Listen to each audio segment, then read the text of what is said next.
am Mike Brueggemeyer. I'm the president of San Diego MediaPros, which is the San Diego chapter of mca-i, Media Communications Association International. We have chapters all over the place.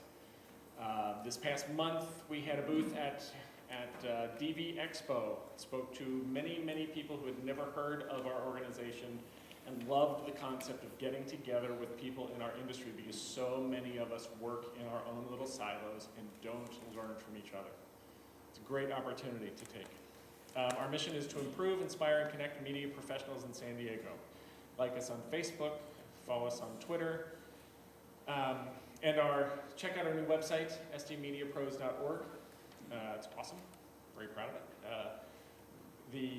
The meetings are being recorded at this point and are being put on the web. So you can go to our, if you miss a meeting, you can go to, if you're a member and you miss our meeting, you can go to the website, log in, and see our meetings on the web. If you aren't a member, you should be one. It's less than $7.50 a month, and you get that in food. The contacts you make here are invaluable for succeeding in business. It's half price for students. It's half price for students. Did you hear that, students? 45.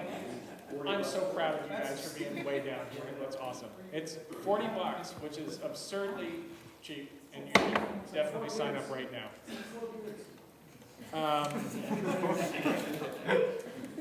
Couple notes: we are having elections next month.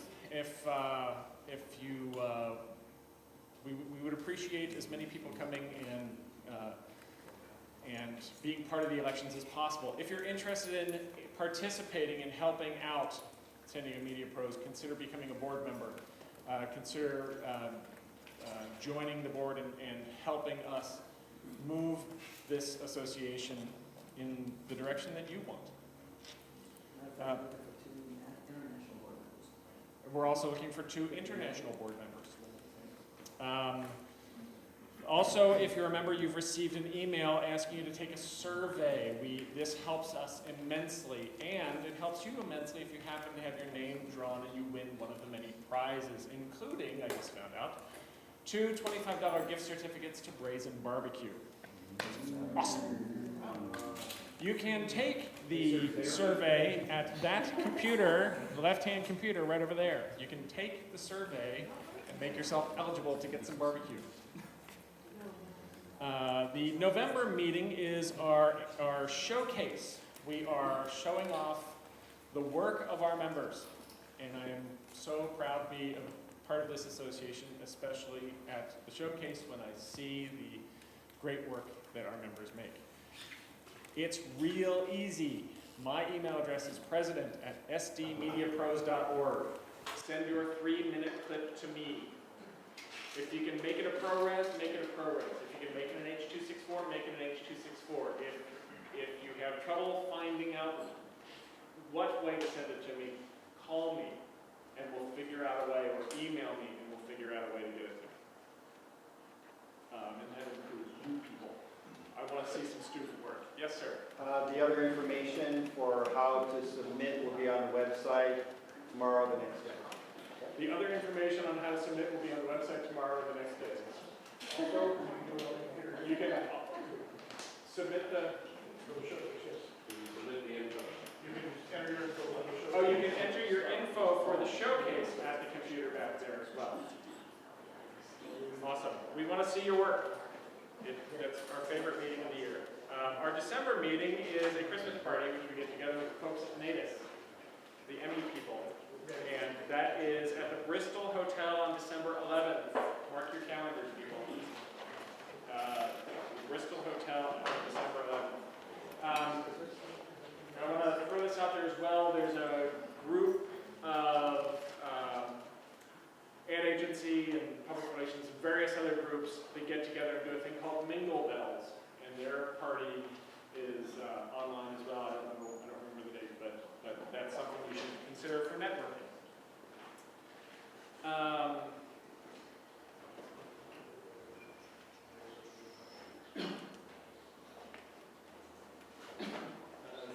In addition to the showcase that we're doing, Every month, we have a loop that plays back there at our meetings, so you can see the work of other people in the group. If you're a member, send me, President at SDMediaPros, a 1-minute chunk of your work, and we will put it on there, and you'll be able to see your work, and you will be able to see it with the other people. Testing, 1, 2, 3. Battery change. For me or you? No. You're good. Darn right I'm good.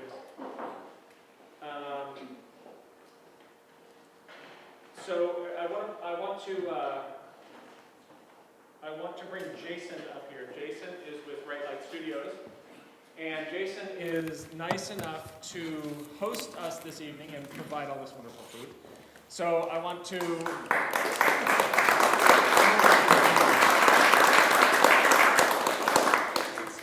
Jason has also provided our door prize this evening, and I'm going to let Jason tell you about that.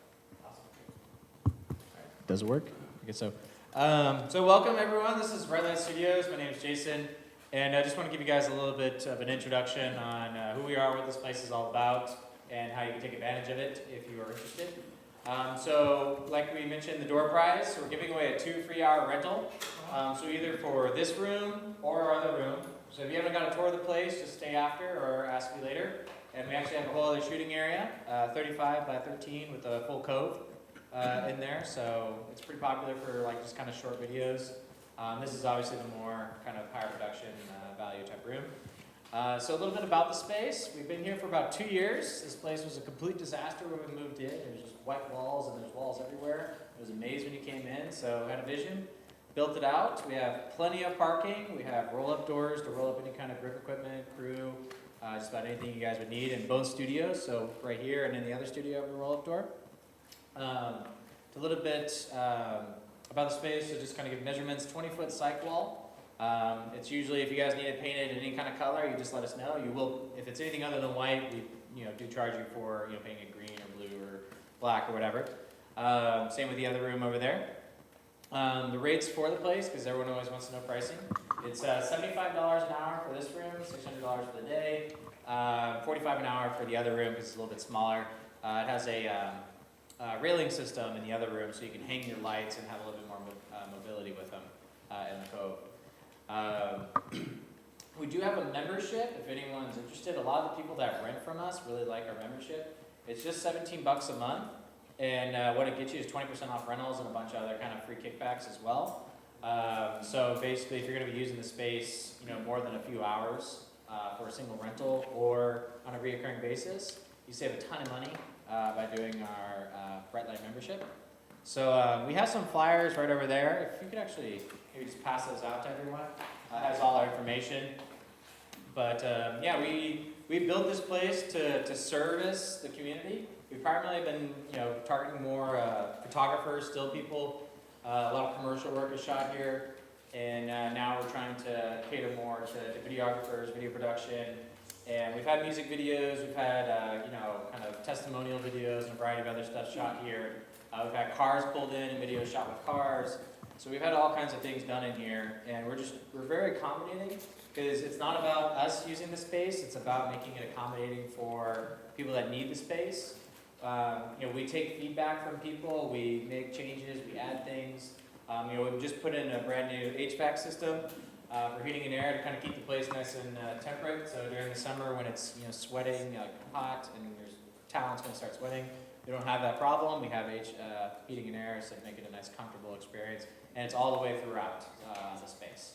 So, so the door prize. Yeah, I was mentioning, do you guys want to do it now? Or, well, if you guys didn't, We'll do it at the end of the meeting. do it at the end. So the door prize, like I said, is a 2-hour free rental. So you can have it for this room or the other room. All you have to do is just drop your business card in there. We'll just spam you like crazy every day. That's just kind of keep you guys in touch and let you guys know about our membership after the fact. Every now and then we'll do like a half off the membership promo so you guys can even save more money. So we're just really trying to build a community. Something that we're really known for is our education program. So we teach a lot of photography. We have some videography classes that haven't really taken off, but our photography class has been around for about 4 years now. And we teach anything from absolute beginner, just bought my camera at the camera store, all the way up to professionals trying to start a business. So that's what brings in a lot of people, and we have a really strong community around that. You guys can like us on Facebook at Bright Light Photography, and we have a huge community there. We have about 3,700 people on Facebook, and $3,500 in our $3,500 people in our community as a whole. So that's just a little bit about us. Any questions about the space? Yes. Yeah, what's your Wi-Fi login password? It's a little hard to read from there unless you've got perfect vision. It's for anyone that wants to write it down. It's 619-255-2113, and it's just Right Light Studios, not Gangsta. Yes. With a membership, how much storage area would there be? So we have a couple of memberships. If you guys are more serious about more of a reoccurring membership where you're going to be here a lot, you don't want to be paying, shelling out $600 a day. We do have a membership starting at $300 a month for a minimum of 6-month contract, and basically you have up to 10 hours space here every single month that you can add to it, or do whatever you need to make it accommodating. And with that, we have options to upgrade for storage. We have a lot of space up there for storage. We just cleared out a lot of old stuff, and it's pretty open up there, neatly organized. So we've had people in the past, store their stuff up there, and people still, if they're a reoccurring member, and we also have office space as well. Thank you. Well done. Thank you, Jason. If you're interested, get your business card in that jar. Okay, it's right there. We will do the drawing at the end of the presentation this evening. Tips and tricks for this month. Creativity. Start with humanity and work out from there. What makes an accountant someone you would like to hire? Is he someone who does really good spreadsheets? Do you want to show those really clean, well-designed spreadsheets? Or would you rather interview his third-grade teacher and have some life and humanity to it? Producing. Permits in San Diego can be gotten through the events department at the city. There is no film commission anymore, but you can still get permits, and the permit process is still free and relatively easy. Directing. As a director, I watch films trying to dissect them. When a film catches me, I watch it as a viewer as opposed to a director, then I know that it was well directed. I'll watch it again and again after that until I can watch it as a director and see how they're telling the story. Cinematography. A dolly move is better than a pan, but a dolly in is better than a dolly across.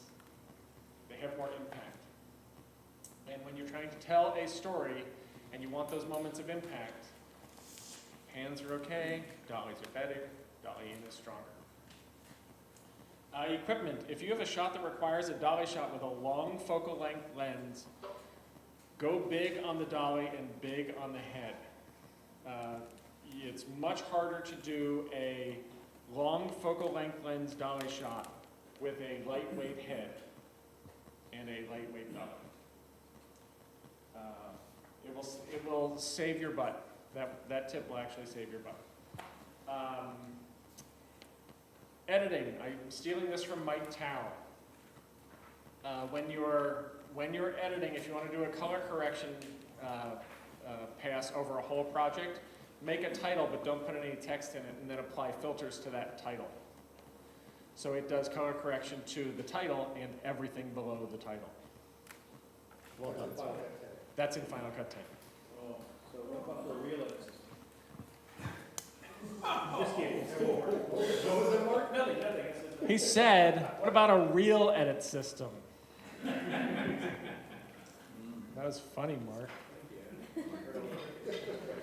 In compositing, when you're adding moving text, motion blur is your friend. It makes everything look better. Turn your motion blur on. If everything looks jittery, you don't have your motion blur on. Voiceover, as a producer or director, most voiceover people have the capability to record themselves, but they can also do cleanup, making their recordings sound particularly good. Let them do this. They are used to working with people and making their stuff good before they send it out. And it makes a difference. They know their voice and they know what's good with their voice. And I have one more tip, but I want to say this first. If you have tips or tricks or production horror stories or 1-minute videos for that loop, or 3-minute videos for the showcase, send them to president@sdmediapros.org. My last tip is on marketing and PR. Look at me. When you are doing your billing at the end of a project, when you've gotten a project done and you're doing your billing, build into that process time to upload that project, a little piece of that project, a little promo chunk of that project to YouTube, and link it on Facebook and LinkedIn and Twitter, and make that a standard ongoing practice so that you do it every single time, and you will end up with a much stronger presence out there. So, that's all the crap that happens at the beginning of the meeting. Yay, it's over. Today's meeting is on marketing and PR. We have two speakers with us. Sam Kephart is an executive producer, CEO for Virtual Acumen Corporation, an independent media production and digital marketing firm based in Spearfish, South Dakota. He is also currently assigned as the Vice President of Marketing at the World Trade Center, San Diego. And he is so remarkably enthusiastic. Particularly for an old guy.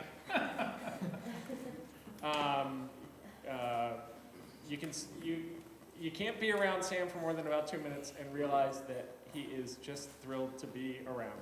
Thrilled to be here. Thrilled to be talking to us.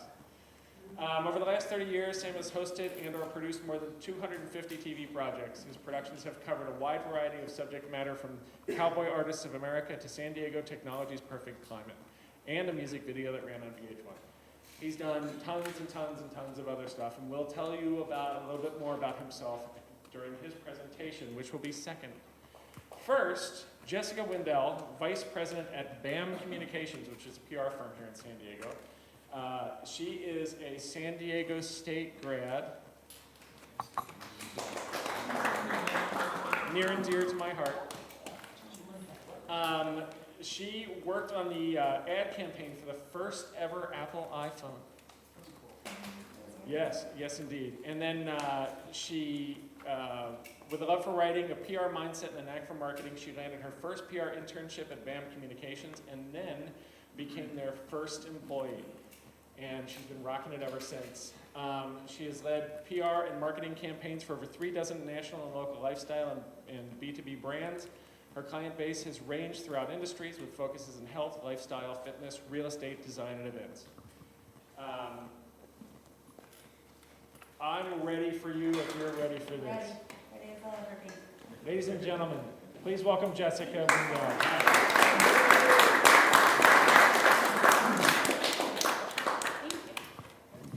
Hello, everyone. Thank you so much for having me today. It was a pleasure meeting those of you that I did before we all sat down, and for those of you that I didn't meet, hopefully I will be able to afterwards. Just from talking to you, I know that I am more likely to work with you, and we probably have similar clients than you would be my clients. So I hope that my presentation is valuable to you, and that some of my ideas and experience will prompt you for questions, because I think that's really the goal here, is for you to be able to ask me direct questions. So if some of this stuff is a little bit elementary for you, I know a lot of you have been in the industry for years and years and years, so you know what you're doing. Please let this prompt you to ask questions about your specific industry and your own personal business. I am just going to go kind of from PR, marketing, advertising, kind of dissecting what each of them are and what you can do. Obviously, you work with PR agencies and ad agencies on a regular basis, but you're probably not focusing all the time on your own business and what you should be doing in the PR, marketing, and advertising realm for yourself. So I just wanted to start. Let's see if this works. Has anyone seen the Prezi before? Oh, Yeah?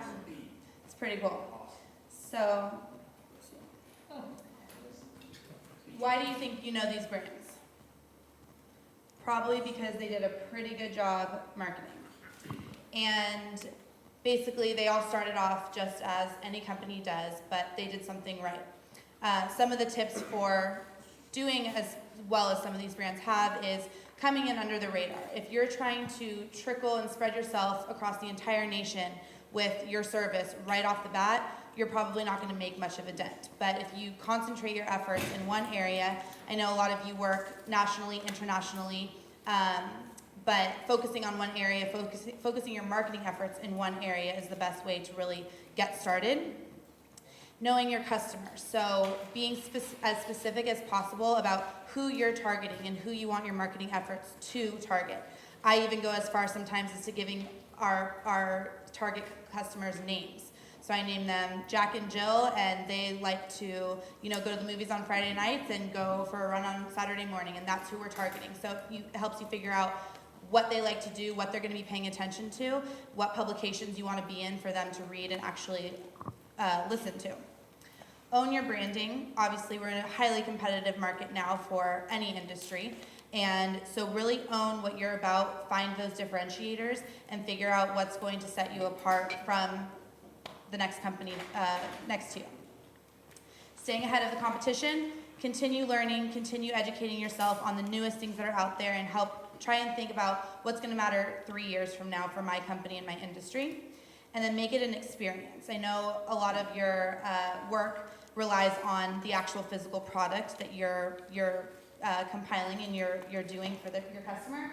But at the end of the day, they're going to remember how you were and how you were to work with, as well as what you did after the fact. So it's important to engage your customer before, during, and after the time that you work with them. So which route should you take? PR, marketing, PR, advertising, or social media? In today's day and age, they kind of all interlap in a sense. But here's just kind of the rundown of the difference, which I'm sure you're all very aware of, that the cost is really in advertising, where you pay the media outlet directly. PR, there's no payment to the media, but you would pay a PR team, or the time is money, so the time that you're taking to reach out. And then marketing is typically the collateral that you're using to get it out there to your public. And then reaching your consumers, advertising via media, PR via media, but editorial, non-paid coverage. And then marketing is typically direct to your consumer. Another just chart to showcase the difference between marketing, which kind of overlaps advertising and PR. Either way, you're reaching your public that your stakeholders are in. This is one of my favorite graphics because I think it's a goofy way of explaining PR and marketing. Has anyone seen this before? No? Basically, they say marketing is someone saying to someone else, I'm a great lover. Advertising is someone saying to someone else, I'm a great lover, I'm a great lover, I'm a great lover. Public relations is someone says, trust me, he's a really great lover. And branding is, I understand that he's a great lover. So ending it with the branding, that's your goal. You want it to resonate with people. You want your message to really hit them like you want it to. So moving on to public relations, which is my bread and butter of my business, we basically work on the communication to every single audience that you want to hear your message, to know about your company, to think a certain way or change their perception of the way that they currently think about you. So first off, really when to choose PR. I think that a lot of times in your business, you're not going to do a huge PR campaign to promote yourself, but maybe you are now in a new, you learned something at a convention that you really want to push yourself out there to show potential clients that this is now what you're practicing and that you have this. Maybe you want to get into some trade publications. So these are just a couple different ways to why you would choose PR in the first place. Basically just expand your business, increase your branding, go for that editorial, non-paid coverage that you would get by being an expert in something. It's also a good ego boost if you are, just looking to get your name out there and have your name recognized throughout the industry. PR is a great way to do that. And also just to spice things up. If you've been doing something the same way for 15 years and you want to, reposition your brand to go a different avenue, it's a great way to do it with PR and getting together a campaign that has strategy behind it, and really targeting, those platforms that your key customer is listening to, watching, reading. It's a great reason to do a PR campaign. And then I would imagine that most of you would probably do your own type of PR, and you're very well versed in what that means. So I just a couple things here, doing it yourself versus hiring an agency like mine. Don't really need to go through them, but Things to know about PR. So existing, just being your own company and doing what you do on a day-to-day basis is not newsworthy. A lot of times we'll have clients come to us and say, okay, great, my product is great, my service is great, what are you gonna get me? It's not about that. It's about what can we make that's relevant that the audience that you're going after is going to care about. So we're selling a story here, not a product or service. If you have the most revolutionary product in the world, that's the first of its kind, that's a story.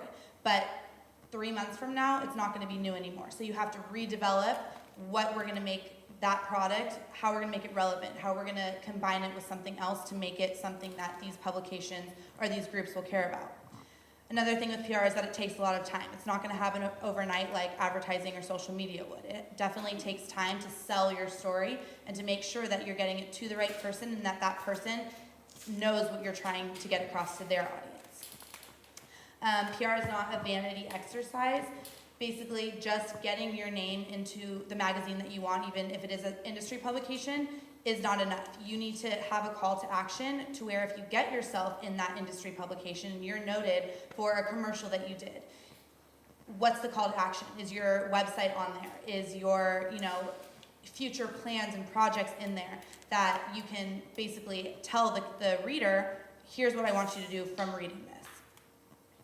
And you need a plan, not just a tactic. That's kind of natural thinking in that you need to start with strategy and have a long-term plan, not just put something out there, hope it gets picked up, and then you're like, okay, now what? Advertising. So when to consider it, if you're in startup mode or maybe you launch a new segment of your company and you really just need to get things going, you don't have the time to do a full PR campaign, you really just want something out there tomorrow, I always suggest doing a little bit of a push in advertising. The reach that you get with advertising is guaranteed, and you can hit the amount of impressions that you want to hit. You'll get that report at the end of the month. With PR, you can get the readers, the unique visitors, but you don't know that they necessarily saw your piece. So it's a great way if you're really wanting for that measurement, you want to know how many eyes were on your advertisement, great to do advertising. A lot of times, if you're presented with unique opportunities within your industry, or you work all with media partners, so maybe they come to you and they say, hey, I really want you to do this shoot for free, and we'll give you recognition on our website for a month. Great opportunity, don't pass it up. Maybe they'll hit you up afterwards for some paid stuff, but for the most part, I always suggest take those unique opportunities. And then went over the measurement, but the guaranteed messaging. So with PR and even social media, because people can come back to you and say whatever they want, advertising is like one-way communication, guaranteed messaging. Whatever you want to put out there is going to be out there, and you know that the right message is getting across. So if maybe it's a controversial thing that you're pushing, or maybe it's something that you really just want awareness about and not really anyone's opinion, advertising is a great option. And then, I know you're all very familiar, but just the different platforms that you can advertise on. And in today's, age, basically, you do have the different things popping up left and right with these different platforms that have been around forever and ever, but they're coming up with new things every day. I'm getting emails and phone calls about the newest technology that's out there, so it's just really important to stay aware and, even make yourselves available to weigh in on this new technology and be a part of it. The agency that I worked for my first internship with the iPhone campaign was an outdoor agency, so we were working on all the billboards and everything like that. Now they have all the scanning digital billboards, and now they can feature 10 companies on one billboard for a month when only they were doing one before. And online is just a whole different world right now, but just the click-throughs and the measurements that you can do, and the streaming video, and the making sure that there are eyes on your video when it's playing, everything like that is just really stepping up. So if you do decide to do advertising, I always suggest to my clients to make sure that your spend is worthwhile. If you only have enough money to do a month-long campaign, unless it's a very dense, saturated campaign, you're probably not going to get that much bang for your buck. So make sure that you can either spread it out or that you are able to do something that's very strategic. Be creative and unique with your message. After all, you're the one dictating it. So unlike the majority of my clients, when I deal with their campaigns, I don't get to dictate the message. Whatever's put out there is for someone else's taking. And with advertising, you should take it and run with it, the fact that you can really dictate what that message is going to be. And then make sure you're knowledgeable about the platform, audience, and measurement. I think I was talking about this with someone earlier, how a lot of my clients are just like, yeah, sure, here's the check, and I'm gonna do whatever you say to do with it. Just really make sure that anything you do get involved in, whether it is PR, marketing, social media, or advertising, that you're knowledgeable about what you're getting yourself into and knowledgeable about what that new technology is and where your money's going, and also how you can measure it. Social media. So I heard this was a big topic for tonight. So I just kind of laid out the different platforms, and I know we can definitely get into this more if you have questions, but I kind of just went into my own insight as to what I suggest for my clients that they don't really already know. Nowadays, Facebook really is more important, not more important, almost as important as having a website. People are going to Facebook for those quick updates, the real-time coverage, and that commentary that they're not getting on your website that may or may not be changed for a couple months, a couple years even. For brands, it's your chance to give your fans a behind-the-scenes look into your business. So I think this is one of the biggest mistakes that companies make, is that they don't take it to a personal level. They don't, take a picture of the scene that they're shooting that day and say, having so much fun at this shoot today. That's giving your fans a reason to get an inside look and to get things that they wouldn't get by looking at your website and seeing the overall work that you do. It's the day-to-day stuff that you're focusing on. And Facebook has made it both easy and hard for brands to really promote themselves and get themselves out there with the promoted posts and the ads. It's taken our team a long time to really master those promoted posts and ads, but they are so essential. Now every campaign that we put together for social media includes an ad budget, because there is no surviving on Facebook for a company that's trying to grow without some sort of budget for promoted posts or ads. And when I say Facebook is making it easy, they've actually leveled the playing field a bit, and so they're making it so that the big guys don't, cover the entire market and get all the eyes that are out there on Facebook. But now more than ever, the promoted posts are being seen by more people, and non-promoted posts are just a small segment. I think it's like 20% of your fans will see the actual post that you put up. And that the rules are changing daily. Every single day I see an article about Facebook and what's been updated and what's been changed. So if you are using Facebook as a platform, it really is smart of you to stay up to date on the changes that they're doing, especially for brands. So Twitter, I think it's a great tool for conversation. I do not by any means think that it substitutes Facebook. It's a great way for you personally to keep up on industry news, especially with the hashtags. You're able to just click on a hashtag and immediately be taken to any kind of news that's talking about that topic. Conversations are more personal. You're able to target them a lot better, and not as many people see them. They don't stay on your wall forever if you're talking back and forth with someone on Facebook. Twitter is free, and the same number of people will see it. That feed is going to consistently run through. You're not getting the news feed where it's only a select number of posts come up. So I always think that it's a great complement to Facebook, definitely not a substitute. It's also a great place to do coupon codes and promos that are immediate, that you want that immediate action from your fans and followers. And then again, with the hashtags, Twitter really mastered the hashtags. Facebook's come up with the hashtags and added it to their realm as well, but I don't think it's quite caught on yet. Hashtags have proven to be viral. Now, every single, TV show and concert or anything that you're going to, they have their own, even weddings, have their own private hashtag that they're using. So I just think that if you're, keen on that as well, you can really make sure that you're tapped into the different industries and then also just the news that you need to be in. LinkedIn, I'm sure that the majority of you do have a LinkedIn. There are just more than ever different services that LinkedIn is offering. It's a really good platform to join groups, industry groups that you may not have ever heard from before, and there are LinkedIn groups that are solely on LinkedIn. So you can, get together with other media pros on LinkedIn that you wouldn't meet here internationally, nationally. So I think it's a really good platform for that. you can connect with the right people. So doing searches on there. I mean, you're not going to get those business contacts from Facebook and Twitter. You can try, but it's probably not going to have the right search tools to do so. So I think that everyone has LinkedIn, but whether you're utilizing it to the full effect, that can really be done. Even just poking around on there, you can find some really cool stuff. And then keeping your company and your job descriptions updated regularly. So this is something that I think probably falters because you think if you update it once, then it's good to go, it can just sit there. But more likely than not, people are going back to your page and seeing, oh, what has happened with that company and what are they doing now? What clients have they updated since the last time I went here?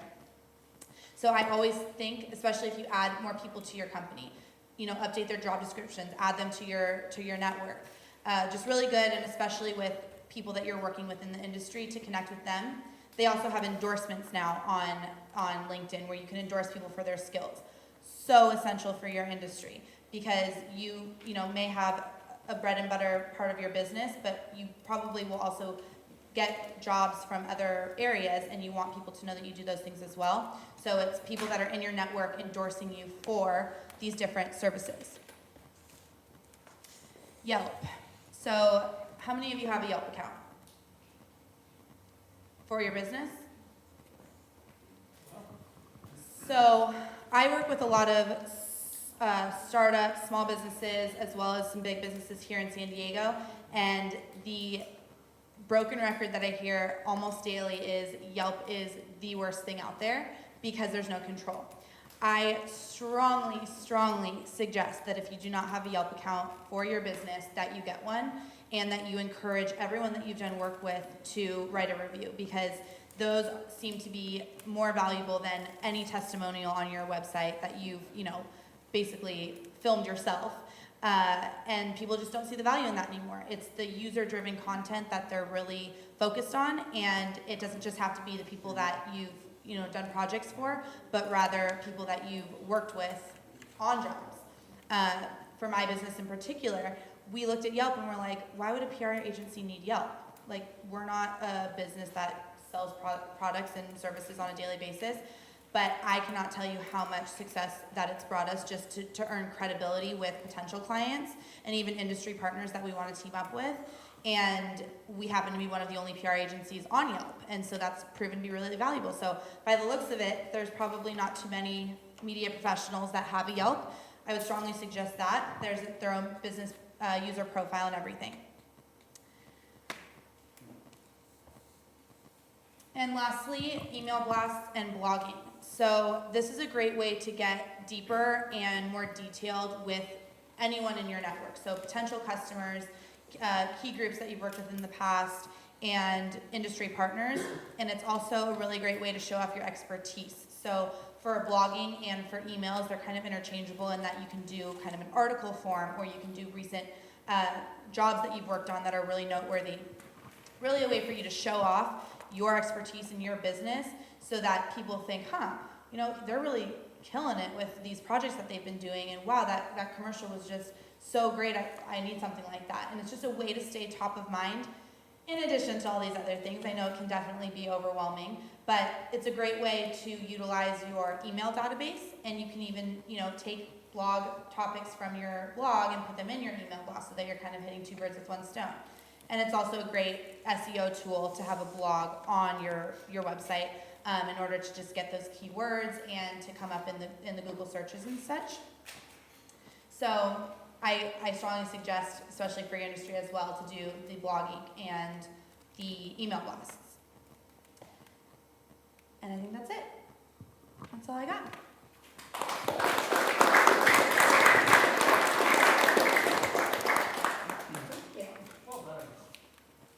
Well done. Thanks. Next up is Sam Kephart. Sam is going to have to swap the thing for the thing. He's going to take the thing, put it over there, and the other thing. I'm a technical person. He's got a thing and a thing. And they're different. Thank you. That was very informative. That was helpful, and I will be leading the questions later on because I have about 50.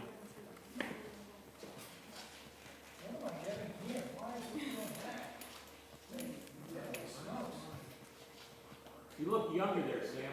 Yeah, I think so. Play slideshow, why am I getting, I just want the slides. Anybody familiar with the keynote? Mirror your display. I'll go into this, okay. Thank you. System preferences. Hi, everybody. Oh, it's a joke, come on, Mike. I'll tell you my other horror story that I came up with in prep for this meeting. And somebody said, I can't believe you haven't run out of horror stories. And I just thought, that's sad.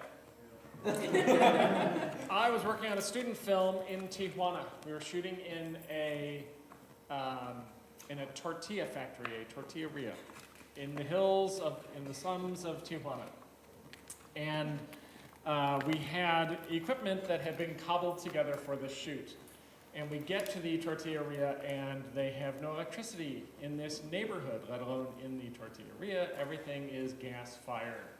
The tortilleria is in not the basement, the crawl space under a building. So the ceiling's about this high.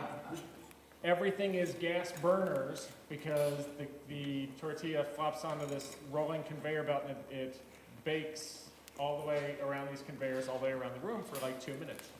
It's the hottest I've ever been in my life. But we get down there, we have a generator, we have 2 lights, and the generator has 3-prong twist outlets, and the lights have regular wall plugs, but they're 2-prong wall plugs. And we needed the lights. We're shooting indoors in a cave, and we had no light, so we needed the light. So I was the only person on the set who had ever done any wiring in any way, and so we cut the plugs off and stripped the wire back, and then I went into the generator and pulled the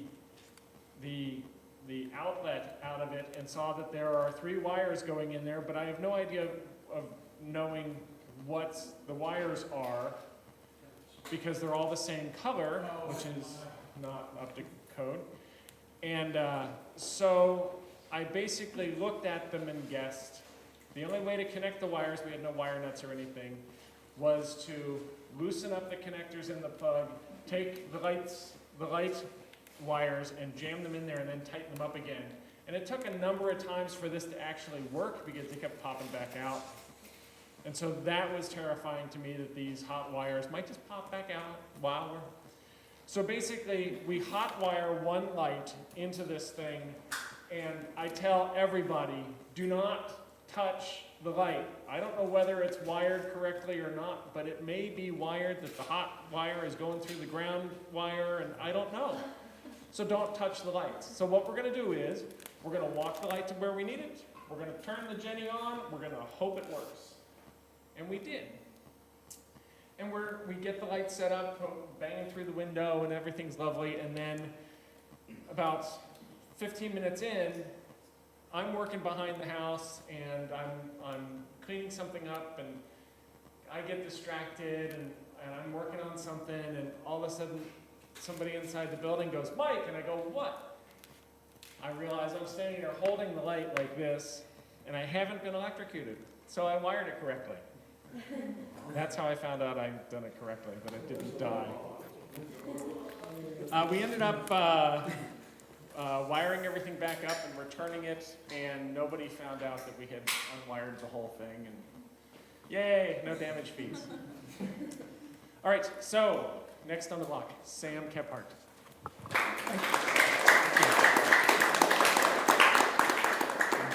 You know, I have to start out, before I even get into the presentation, and you can tell the generational thing. I'm using Keynote, and you're using Prezi. I'm thinking, what the hell's Prezi? I'm going to go find out what it is. Very cool. I'm going to go learn Prezi. In any event, it is a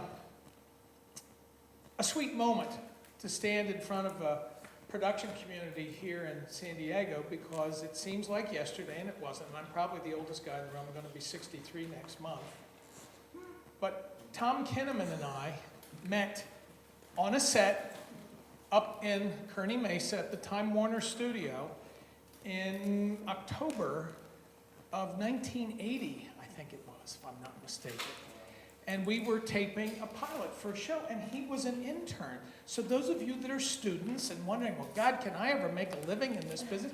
And there were many people in here who started out that way. So I did, Tom did. We could name probably a dozen professionals here in town who have gone on to have really great, solid, money-earning careers that they've been able to support and raise a family on. So that is the really wonderful news. The tough news is the question, how many people in here consider themselves salespeople? Can I have a show of hands, please? About a third of you, 40% of you. That's pretty good. The reality of it is you are all salespeople, even if you don't like it. Someone had to basically sell you. You got a little email blast 2 or 3 times to come. Oh, there's this guy, Sam Kephart.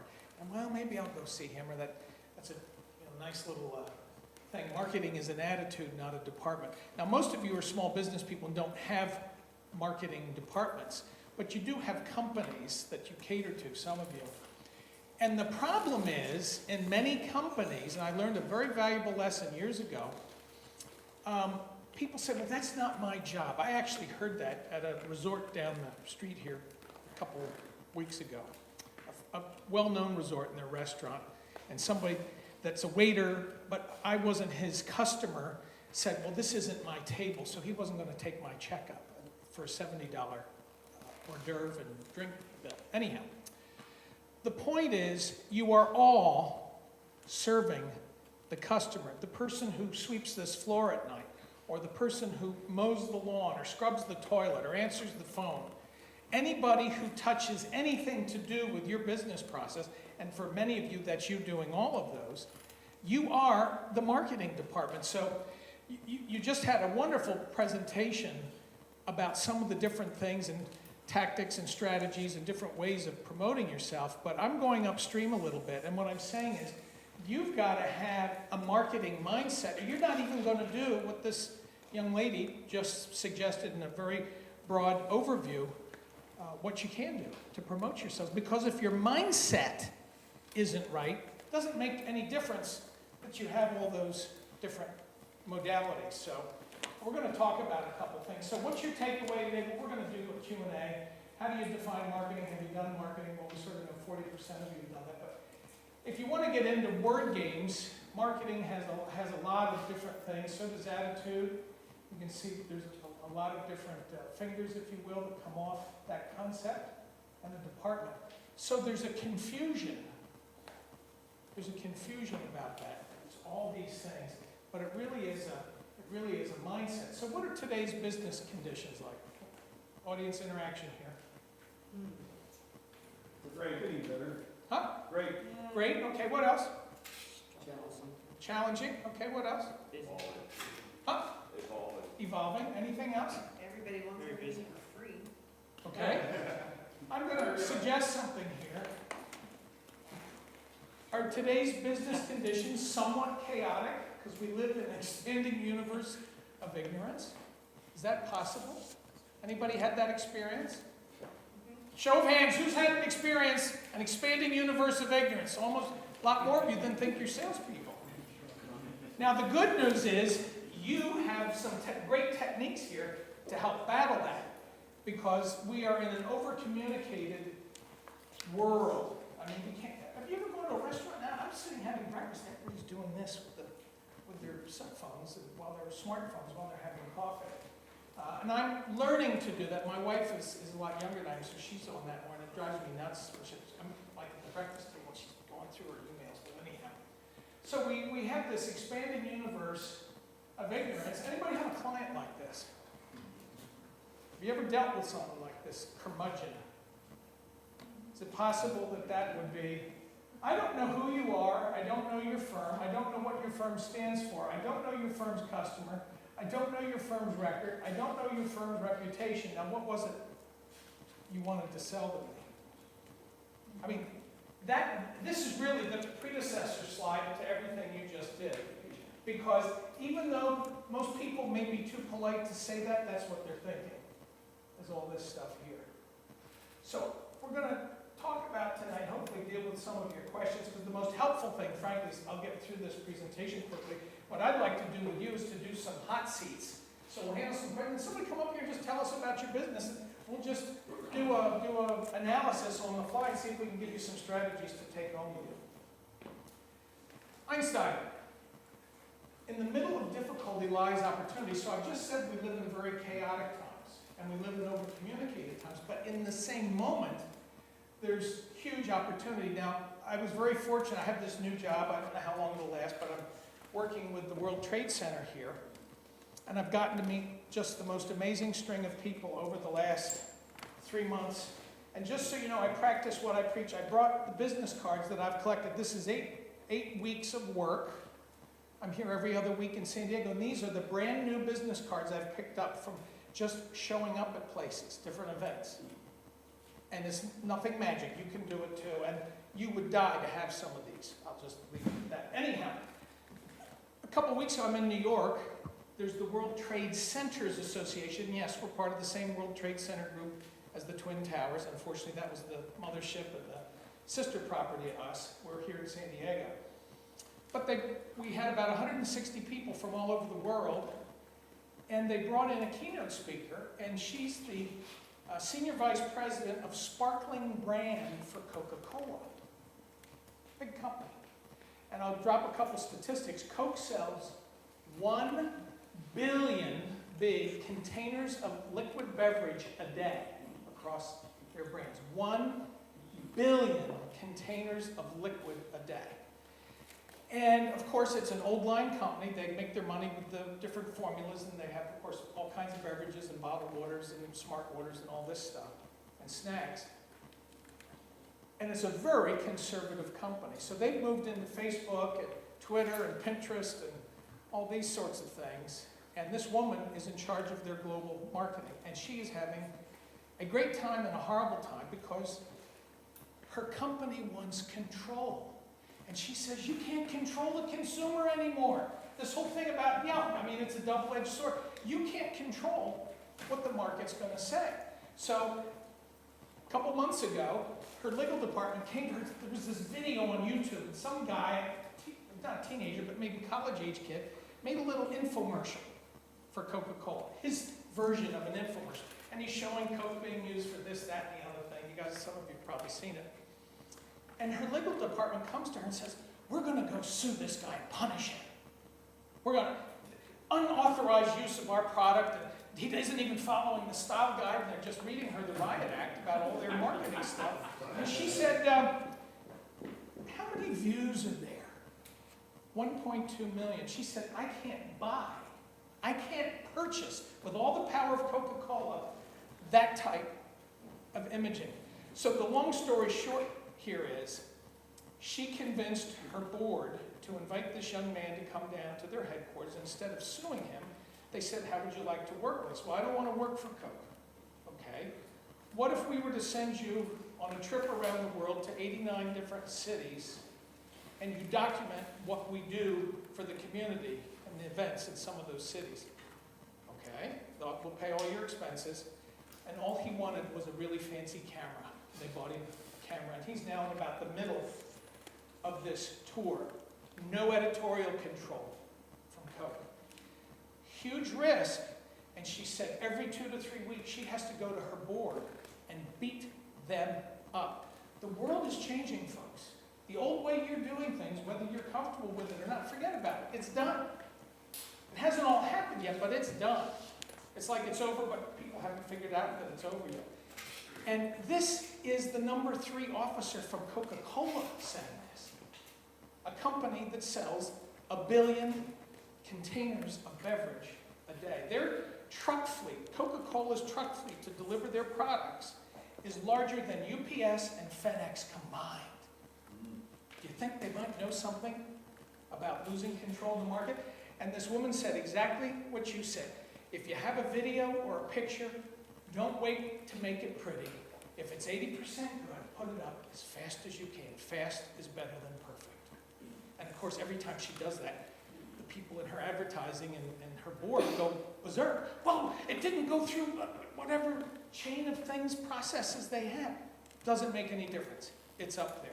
And she said, if you make a mistake, Own it early and own it big. Don't pussyfoot around. So if your goal in here is to create more top-line revenue, meaning increase your gross, what's missing?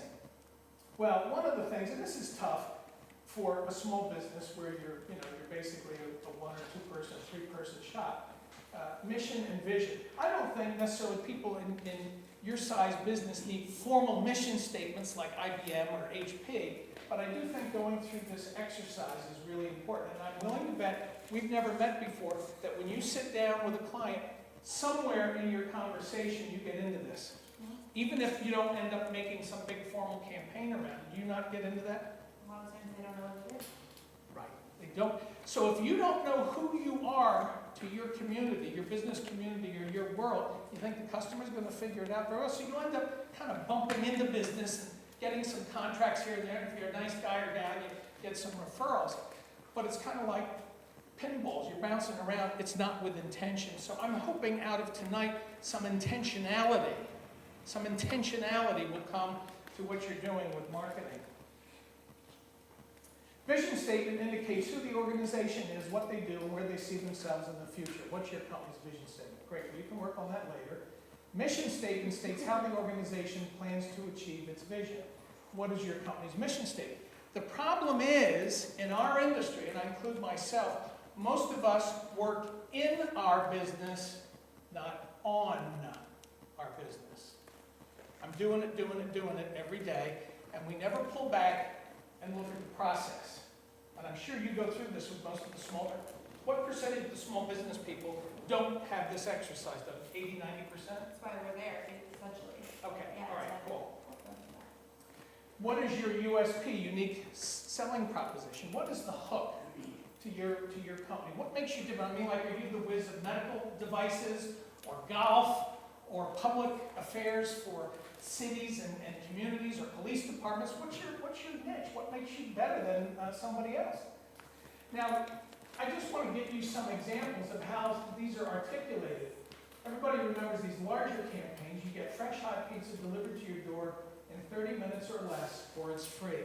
That's called a brand promise. What is your brand promise? We're not going to solve this right now, though we may have one of you come up. We'll work on one. What is your brand promise? Like, what do you give your world? When your package absolutely positively has to get there overnight. Who remembers that campaign? Most of the people in here. Melts in your mouth, not in your hand. In the old days, most of you are too young, but candies in the store, the minute you put them in your hand, they melt. Make a big mess in your hands and in people's children's hands. And M&M's came up with this coating, Mars did, and of course, they don't melt very easily. The color will go off in your hand, but not the chocolate. And then, of course, there's that light there. Who knows what an elevator pitch is? How many people have an elevator pitch for their business? A couple. So we'll go through those when we do our exercise. But basically, the concept of an elevator pitch is if you got in the Wells Fargo Tower downtown and you were standing next to a man or woman that was dressed very professional, thinking, they might be a prospective client for me. How would you articulate your production company's or your facilities company's business model? Why you're great and why they should do business with you, and the time it takes to go from the 22nd floor to the ground floor. It's a real discipline. So, who here remembers Star Trek when it first came out? About half the room. Who knows what Star Trek is, generally? Who knows the name Gene Roddenberry? Most of you. Okay. Gene Roddenberry was the creator and writer of the original Star Trek series. In about 1965, Gene Roddenberry lived in Rancho Santa Fe, got this idea for this Star Trek thing. And he went and spent, in those days, about $50,000. We didn't have digital. Advertising agencies in those days had artists that did pastel line art, black and white as storyboards, and then color art, pastel boards. And he had a whole stack with the costumes and what the Vulcans looked like, Spock, etc., etc. Very, very detailed. And he started going up to Hollywood and taking meetings because he was really convinced this was going to be a huge hit. He spent 2 years running around Hollywood trying to sell Star Trek. Started with Paramount, actually. couldn't get anywhere. He's run out of money, he's running out of time, and he asked for a friend's help. He said, I know this old guy's retired, and he used to sell syndicated TV up in Hollywood all across the country. Why don't you come up, I'll set you up for coffee. So he goes up and sees this guy, goes through his pitch. And the guy goes, wow. He says, but I can't sell it. He says, well, I know why. He says, you're going through this phenomenal hour-long presentation with the artboard and everything, and you're presenting to a development executive. That development executive can't say yes. He's a see more, not a veto. I need to see more. In other words, they're basically screening executives. They check you out, and then they have to go report 1, 2, 3 levels up the line. He says, of everything you've just explained, what percentage of that presentation is that screening executive, development executive, going to be able to present to their boss, or their boss's boss? 5%? And of course, the confused mind, well, it's this thing, and there's Vulcans, and they have these, and of course, it's done. So no matter how enthused that first screening executive is, it's not going anywhere. Of course, that's what happens. So Roddenberry says, well, I'm at the end of my rope. What do you suggest? And he said, you give them 4 words before you ever unpack your bag next time. What's that? Wagon train in space. Hot concept. For those of you, you're not old enough, but in the early 50s, there was a blockbuster black and white TV show called Wagon Train. I think it was on NBC when we only had 3 networks in those days. And it was about these people in the East Coast that wanted to go west, and the show wasn't about them getting anywhere. It was about all the weird stuff that happened and the characters on the wagon train. And the cook got drunk, and the chuck wagon burned up, or the Indians killed some people. And there's all this sort of weaving theme as well as the regular cast. Well, the thing was a huge moneymaker for NBC. So this guy was really smart. He took a known quantity to the then TV executives, Wagon Train. Well, I'd like to own the next Wagon Train. Wagon Train in space. So basically, it's a wagon train type story in a space setting. Roddenberry goes back to Paramount. The screening executive had changed in the 2 years. Goes back and makes the pitch. And the guy said, what do you have to show me, Gene? He said, Wagon Train in space. 10 days later, he had a signed contract, and of course, in the intervening years, it's a multi-billion-dollar franchise. Now, you're not Gene Roddenberry, most of you. Maybe you'll never be. But the point is, that exercise of distilling what your story is, what you have to bring to the market, you need to go through that same distillation process and get your thinking really clear so that you can get your value down literally to a sentence, maybe 2. Am I wrong? Right? Okay. So I tell you this, just I want to stimulate your thinking. When you go home, I want you to really look at your business and say, well, what am I really doing? Because it's not about the gear. How many people here can go buy a nice Sony camera or a mic or lease this room? Hundreds of people can do that. Right? That's the whole thing. It's gotten very democratic now because the cost of entry is up. So what differentiates you is your creativity, your visual storytelling style, your personality perhaps as a producer or director, or maybe all of that. But be clear about what it is. Be clear about, what is your elevator pitch? What's your wagon train in space? I'm not even going to get into that, so we'll just jump into some Q&A here. But I want to end with a story. Remember, marketing is an attitude, so a mindset. It's not a department. But I want to end on Peanuts. Anybody ever seen Peanuts?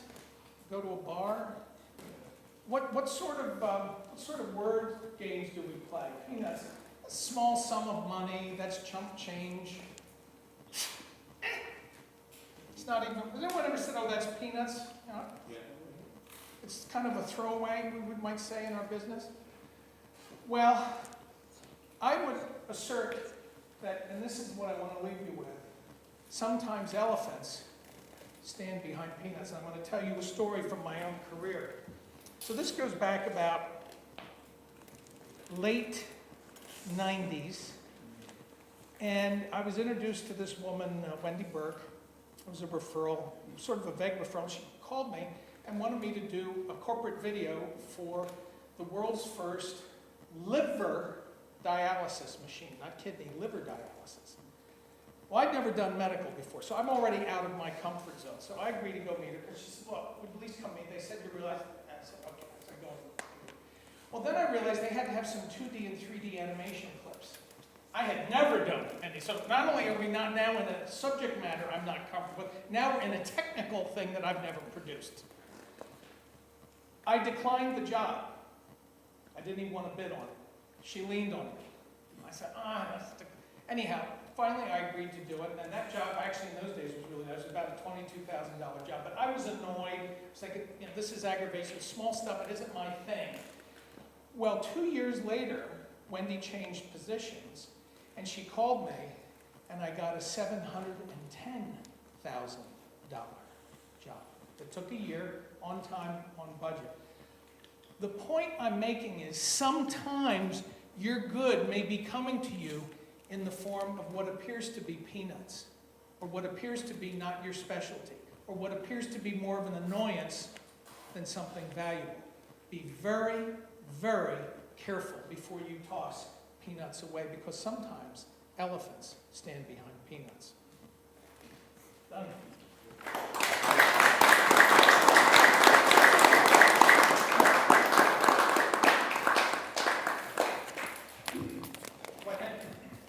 I do want to do some Q&A. I love the concept of bringing people up here and doing a little bit of Hot seats. we call it. hot seats. Just the phrase scares me. Let's do a little bit of Q&A first, okay? Does anybody have any questions?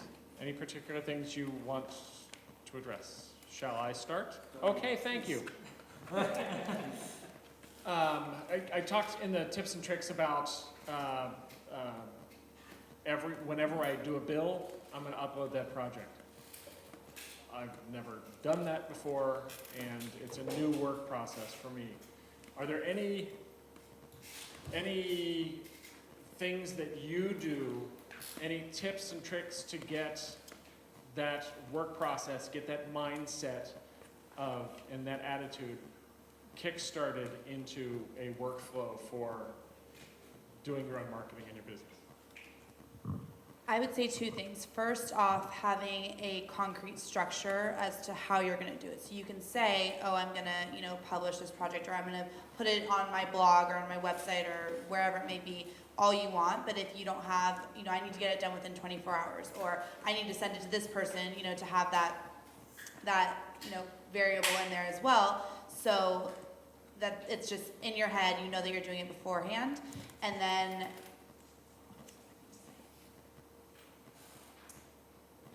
About the process, in other words, you should have a track that, so you know what you're doing to get it up there. It's not- yes. And then I have something else, so if you want to go on, I can talk about it. Well, I'll tell you, and some people might not want to hear this, I think the clearest time to do that sort of thing is early in the morning. So now I get up really early in the morning, 5:30, 4:45, 4:46, but early before phones and things start. And that's when I have clarity, because you have such a buzz in your head when you come home from your work, particularly being an independent business person, that I have clarity. And I think the idea of systematizing, in other words, set up a little scheme so that you have the fewest number of steps to do that upload. Do it for yourself, and if you have a client, have a pre-agreed upon strategy. I will send you a clip. You promise to turn it around within 12 or 24 hours, and I post it. 12 hours is even better, or same day. But whatever it is, have agreement around it, whether it's agreement with yourself or agreement with a client. And then I would say get up early in the morning, do it before your day starts, and just make it habitual. Okay, I'll get up before noon then. Because I guess there's clarity there. One of the things that I still don't get about Facebook is all the people who are my friends on Facebook, I already know them. They're already my friends. What is promoting myself to them worth, as opposed to other methods where I should be promoting my business to the people who are hiring people like me?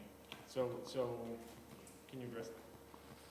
I would say one of the biggest things that I come across is that clients say, well, I have my own personal Facebook, but I don't think I need one for my company because it's too small right now. Something like that. It's the biggest mistake because you can't promote, now I guess you can promote your own posts, but again, you don't want to promote to your current networks. So if you don't have a brand page for yourself yet, I strongly suggest just making one because you can target specific geographic areas as well as industries or interests. And that does help you gain followers. And if you have good content on your page, become a resource for those people. So don't just put stuff about you, but put stuff about the industry that the people that you want to follow you deem as being valuable. That's a great thing. I actually would like to second that motion. I consciously have chosen to not have a company site as well as a personal site, but on my personal site, I noticed something very significant because I have maybe 200 friends, let's call it, people, acquaintances and friends that followed me. But I now have like around 500 people, and about 2 or 3 a week, people say, I'm thinking, who the hell is this person? I click on their bio. Anyhow, the way they're showing up, I sort of done a little bit of informal research because I don't have a lot of time to devote to it. But I post interesting, some might even say inflammatory articles that challenge people's conventional thinking. And you can do that personally and you can do it in your industry. Throw some bait out there and, forgive the expression, psychologically bitch slap your market. You don't have to endorse it, because then I get flamed sometimes. But why are you? I said, did you notice? I'm not endorsing it. I said FYI. So I'll do an FYI or now if I do endorse it, I'll say what the endorsement is. But I just throw it out there. And what I notice is they repost it, and then some of those people that I don't even know that are friends or friends of friends then hit me back, would you befriend me? And I'm looking, and then I look, oh, well, they know so-and-so. But they really are not my friend, but they saw the article, and it hooked them. And then they said, well, I think, God, he put out 3 things like that in the last month. I think I want to follow that guy. And so I think that's the way to do it. So not only post your own work, but put stuff out there that challenges conventional thinking, whether it's in your industry or politically or socially or topically or art world or museums. I don't care. Restaurant reviews. I like writing reviews for TripAdvisor, and I've had over 5,000 readers. I don't have enough time to do more of it, but I love doing that. I always say that everyone wants to be the hero and the first one to come out with the news or the funny, meme that's out there. So if you post something that you just saw and you think it's crazy and you want everyone else in your network to see it, chances are there's people in your network that want to do the same thing, and that's how it just goes viral. Questions? There's one. Just curious how many hours a day as, an independent business person you'd want to spend on that? Social media or marketing in general? Maybe both. Good question. I think it depends. You really have to figure out what's most important. If you're not doing any marketing right now, you don't want to take on, 20 hours a month of marketing for yourself. It's all about baby steps and committing to what you set for yourself. So setting realistic goals. And I would say start out maybe 2 hours a week that you devote exclusively to marketing, but have an idea of what that looks like. Don't just say, okay, I'm going to do 2 hours a week of marketing here, and now what do I do? Figure out what, people you're trying to reach. I think that's always the first place to look is who do I want to reach? And now I figure out, you just backtrack. How do I reach them? What are they watching? What are they listening to? What are they reading? What sites are they on? Maybe no one's on Facebook that you're trying to reach, so don't go on Facebook. It's not for everyone, but figure out who and then what they're interested in, what they're reading, and then how you're going to get into that arena. I would agree. I would say a minimum of 1.5 hours to 2 hours a week, so if I said half an hour every other day, Monday, Wednesday, Friday, or somehow maybe on the weekends, you can carve that out. And we're all very busy and we're all overcommitted. But if I looked at you and I said, okay, starting right now, it's 8:25 in San Diego. Tomorrow at noon, seriously, at 555 Madison Avenue in New York, corner of 56th and Madison, on the 32nd floor, for 5 minutes, from noon to 5 afternoon, there will be $1 million check there for you. But you must get there within that 5-minute window. Do you think right now, if that was the challenge, you'd find some way to get to New York between now and noon tomorrow? Seriously. Seriously, would. I damn guarantee you'd be there and you'd find some way to get that check. So it needs to be that type of important to you. And that's why I'm saying, even before you figure out your target market, figure out who you are to the world. Everybody in here is good, or you wouldn't be here. People who are good sharpen the blade. San Diego MediaPros is all about sharing, growing, and sharpening the blade. So you're good, or you wouldn't even be here. Or you're good and you want to get better. The point is, what is the good that you want to offer? And then once you've figured out who you are, what you like to do, who do you like to hang with, what specialties you prefer, then you go do the target audience.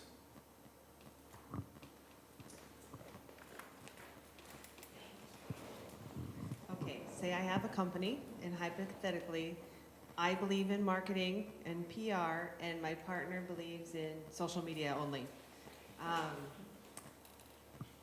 What would be, if I had to do a budget, what would be a realistic budget I could throw at my partner to say, we need X amount of money for public relations? What would you say that would be? For a year, or a month, or? Small, 1 month's notice. Yeah, I work primarily with small businesses, and realistically, I mean, are you just looking for a straight cost? Well, let's say it's a small startup company. I would say, I mean, we do a lot of different areas within the marketing realm. PR is mostly strictly media relations. So a lot of times with small businesses that are really just targeting the local market, we do suggest some marketing tied in with the PR, which is, you know, having presence at events and places where your target audience will physically be. But for media relations, I would say between, I mean, $1,500 and $2,500 a month, and we do typically, you know, 3, 6, 9 month campaigns. But you will find the broadest range in San Diego, and it all for us depends on the results. So if you come to us and you say, you know, I really just want to test this out, I want 10 hours a month, and I just want 1 media hit a month, let's do this for a year. That's different than coming to us and saying, I want to be in every publication, you know, every month for the next year. It's going to cost you $10,000. So it's hard to really say, but that's for my company kind of our starting budget that we'll work with, and that we deem can be successful, because we're not going to take something on for $300 and say like, all right, we're just going to put one pitch out there and hope that it gets picked up, because that wouldn't be smart of us to be successful in what we do. I think you need professional help in terms of what you do. No. Well, I'm doing the shrinking now. You need professional help. Obviously, madam, you have serious media issues and, you know, social media freeze syndrome. Seriously, I think to set aside a minimum of $1,000 to $1,500 a month, and maybe initially skew 2/3 of that to marketing and 1/3 of it to social media. Now, the social media, you can have someone instruct you, set up the templates for you, pay them professionally to do that, and then if you don't have the budget, then you do it, or someone in your company is assigned to do it, you or your partner do it. But the marketing, one thing that I've always believed in is you must always have at least a little pocket brochure and a press kit.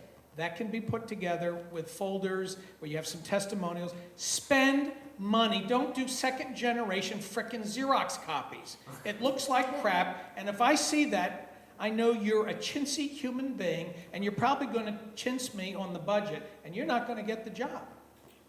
You're not going to get the job. And you say, oh, well, you know, I don't make enough money to... Yes, you do. You're just tight, and you won't spend the money on a brochure or a nice thick business card or some, you know, you get the quickie print stuff. And the point is, there are clever ways to get nice marketing materials. So if you have a tabletop display at the World Trade Center when we do our events, and we have people have their literature on the side, we want nice stuff out there. We don't want our members picking up second generation flyers. Come on. If you're professional, act professional, dress professional. You need a tuxedo, even if you're a one-man or one-woman show, so to speak. Just one more thing to add. In terms of the conflict between you and your partner, a lot of times what we've done is we have that situation all the time, and if you bring her into a situation with a PR agency or marketing agency, whatever it may be, and kind of get consulting from them. You tell them about your business, they put together a plan for you, see what they come up with, see what they think that you need, and the results that they can achieve from those efforts. And that may speak louder to her than you saying, we need PR and marketing, and she can't, that's not tangible to her. She sees it as, oh, probably advertising, to be honest, and that's a lot of money. So I think putting it into perspective for her may help you with your cause. And that was a hypothetical thing. Oh, okay. You're not fighting. Okay. And she won't be watching this online.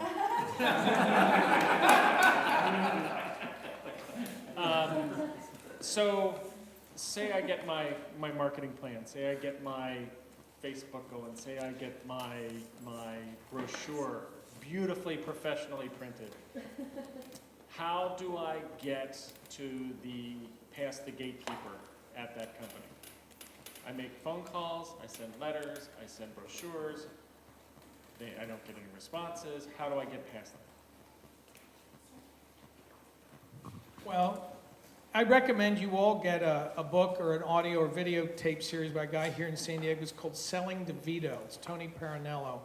And basically, Vito stands for Very Important Top Officer, which is typically a C-level person in a large company or an owner or a partner in a small business, versus Seymour. A Seymour is a staff person whose job is to screen, filter, and interview you and ask for more data all the time and more proposals and never will make a damn decision because they don't have the authority.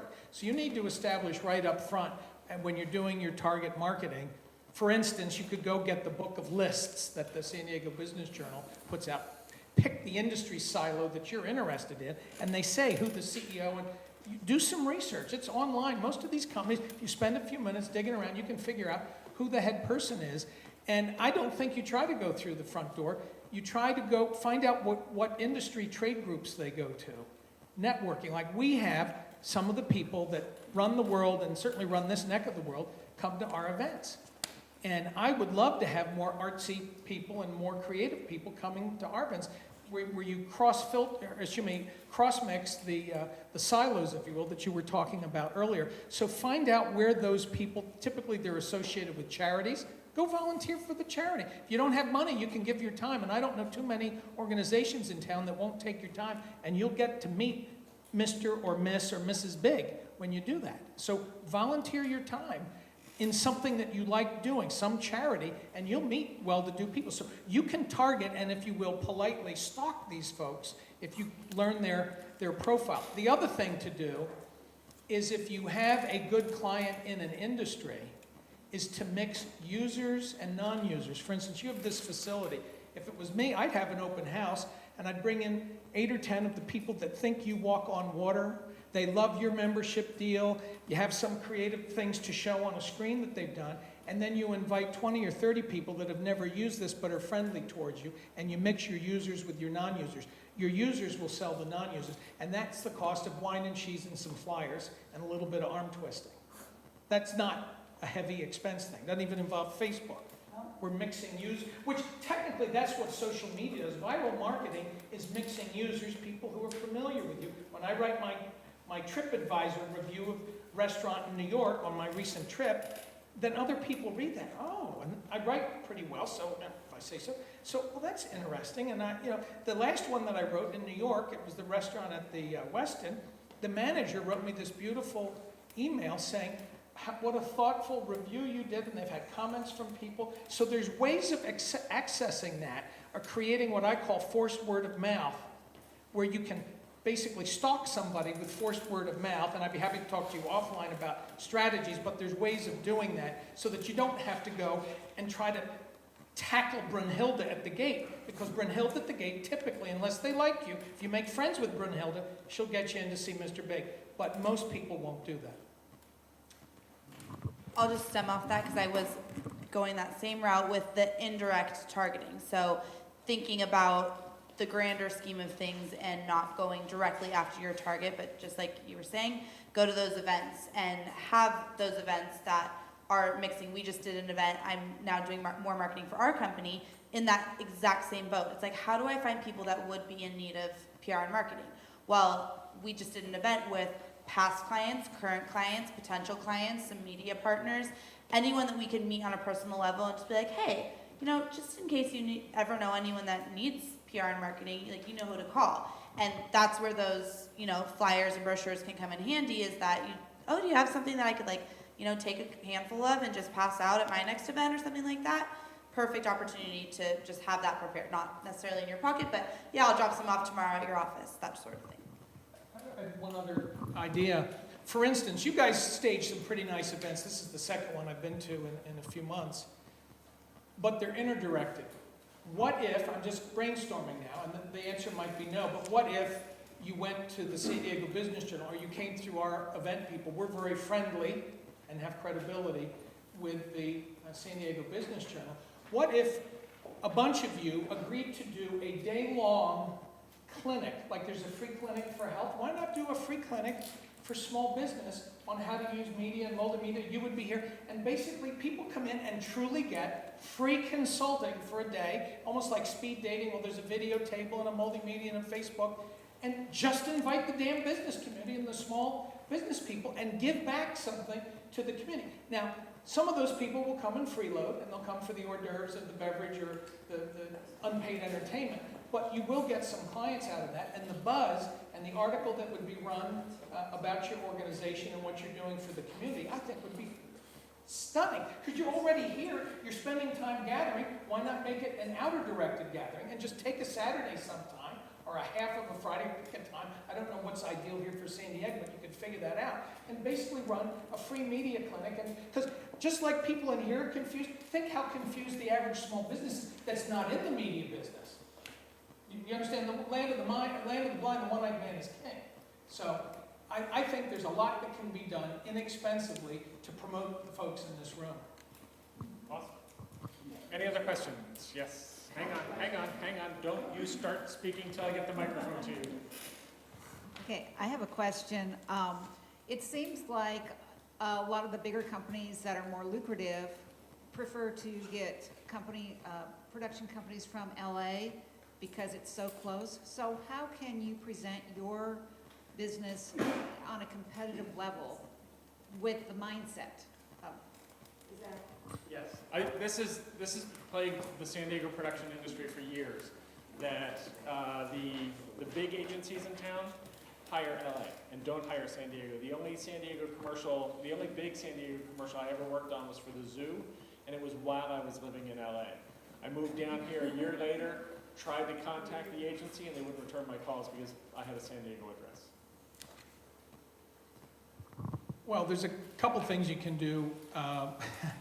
Tricky thing, and I know some people that have done this, is they take Hollywood addresses and actually post themselves as LA-based or jointly based, and that seems to work for some things. Me, personally, I think doing it based on credibility. Who here has ever been in the presence of like a really serious, no-crap surgeon, an MD? And when you walk in, they don't even open their mouth, and you know, ooh, that man or woman, you kind of get the vibe. They know what they're doing. Now, I want to be very careful here. You must adopt professional egoism, not egotism. And it is a very, very fine communications line.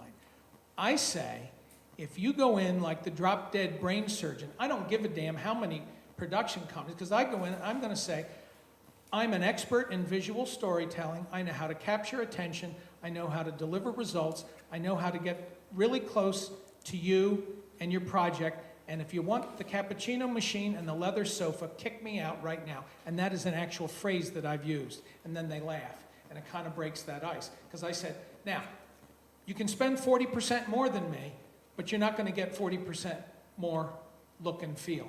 I just don't have the big overhead. And I tell people, I'm just straight with them. I'm a small business person, and I use the virtual model. So when I get a contract, I bring in Hollywood quality people that can edit and write and produce and shoot and light on that level, but I don't have to pay them all the time. They're not sitting in an agency format. So if you like the catering, if you will, and the leather sofa and the cappuccino machine of the big agency or the big production company, I can't do that for you.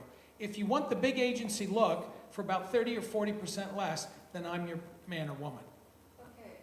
And so you have to have the confidence of that, but not to the point where you come across as sort of egotistic. It is a very, you have to have a brain surgeon self-confidence, but also a tiny bit of humility, but that they know when they're in your presence, oh, she knows what the hell she's doing. And then they meet after, I kind of think she can do this. That sort of thing. Okay, but going back to what Mike said, Going back to what Mike said, if you can't get them to speak to you, in the first place. how do you convince them that you're the best? That's where we get back to, here's the expression I like to use. If you're downtown on Broadway, you can't wait for your ship to come in at the bus stop. So if you like cruise liners, they come in down at the water, not at 15th and Broadway. You understand? So you have to go and hang out where the lunkers hang out. All the well-to-do people, almost without exception, show up somewhere at events. Maybe it's the opera, maybe it's the Repertory Theater, it's the San Diego Museum, it's junior golf. It doesn't make any, it's one of the hospital things. I don't care. You need to learn more about your market. Wishing it were so, you have to think out of the box. The traditional knock on the door and the traditional compete with Hollywood, yes, you're going to lose 95% of the time. So you must make yourself different. You must make yourself believable. You must be authentic and straight with people about your strengths and weaknesses. And in that same moment, when you do get to meet Mr. Big, you have your little elevator pitch put together, but it must be heartfelt and sincere, and you better damn well be able to deliver on everything you're promising.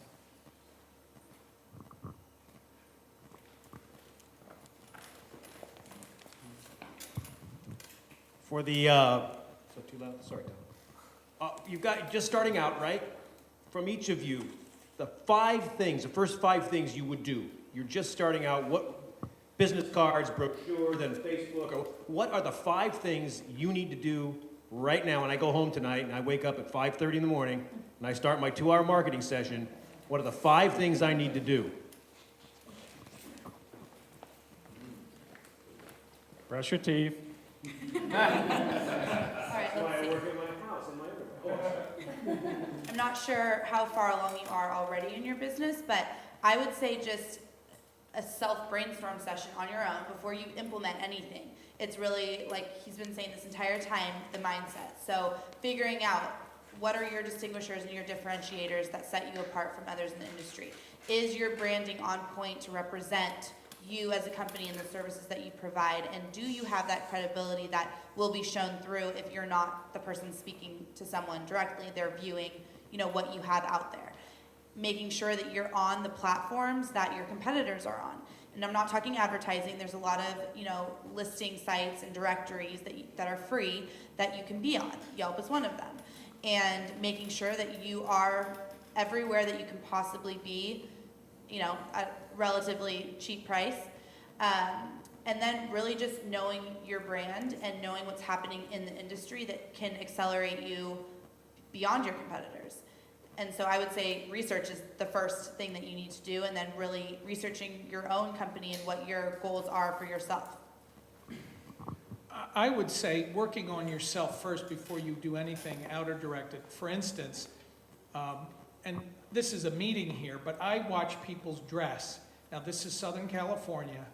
Now I'm casually dressed, but sort of nicely casually dressed, I would say, or nicely casually dressed. You're in the media business. Don't look like schlumps when you go out on a sales call. If you're going to go to an event where Mr. or Miss Big is, be slightly understated, casual, elegant. Because you can always take a jacket off. A man or a woman can take a jacket off. Have at least one expensive outfit. Have at least one export. Somebody goes, oh, they look nice. Because people will judge you across a room. I make a decision about whether I want to talk to people at a meeting. Well, and sometimes it's a big mistake because the schlumpy looking person is the one that I really do need to speak to. But people vote silently whether you like it or not. So I'd say work on yourself first. Have at least one nice outfit in your closet so you can dress up when you go out to make that call. The second thing I would do, if you're not good speaking on your feet, and I wasn't initially, I wasn't comfortable at all, I went and joined Toastmasters. There's a fabulous Toastmasters group here in Mission Valley. It's Toastmasters 724. I think they meet at the Crown Plaza every Tuesday morning at 7, and it runs for an hour and a half. I did that for 5 years, and I went from a lot of ohs, you know, and our group, then they had a spittoon, and they shot marbles into the spittoon as I'm speaking every time I had a vocal pause. And it's annoying as crap. Guess what? After a few months of that, you stop doing It stops. It's a bad habit. People don't even know how to chew gum and talk. They may be brilliant at shooting or editing or doing something else, but they really haven't worked on themselves. So that would be the second thing. Learn how to be with people.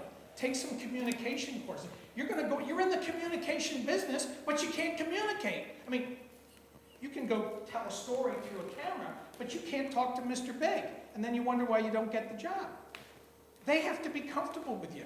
You're in the marketing and advertising business. Dress and think like it. Well, I'm not a big agency. You can dress like a big agency. You can go and spend a little bit of money on a really nice business card, so it's going to cost you $100 instead of $20 or $15 online with Vistaprint. Go and get a really thick, do something different in your business. Dress a little differently. About 6 months ago, I decided, instead of just wearing open neck shirts, I'm going to wear bolo ties. So I've gone on to eBay, give you my secret, and I buy vintage sterling silver bolo ties with turquoise or other semi-precious stones in them. And I wear one every day that I'm here in San Diego. I can't tell you, in the course of meeting people, how many big shots, including the head of a HSBC bank here, came up and said, "Oh, can I visit with you for a minute, Sam?" "Yeah, what is it?" "I love your, where did you get that?" I had this one, this white turquoise. She wanted to know all about the white. Well, then it opened up the conversation. I'm going to have coffee with her in 2 weeks. The head of HSBC Bank. She's not interested in me from Spearfish, South Dakota. But this was the door opener. I spent $35 for this. Do something different, guys. Shake it up a little. Wear your little beanie. I don't know what it is. If you're a woman, get into scarves. You can accessorize a plain Jane outfit. But, you know, have some nice accessories. Don't buy cheap things. You got to be your own guest of honor, or certainly the big shots you'd like to get aren't going to make you their guest of honor. I'll promise you that. Number 3, spend a little bit of money for a one-page website. Forget the big thing. Just have a nice presence and do a little bit of SEO. Spend some money on some search engine optimization. You can do a hot topic with an element of crisis. Don't just say wonderful videos here.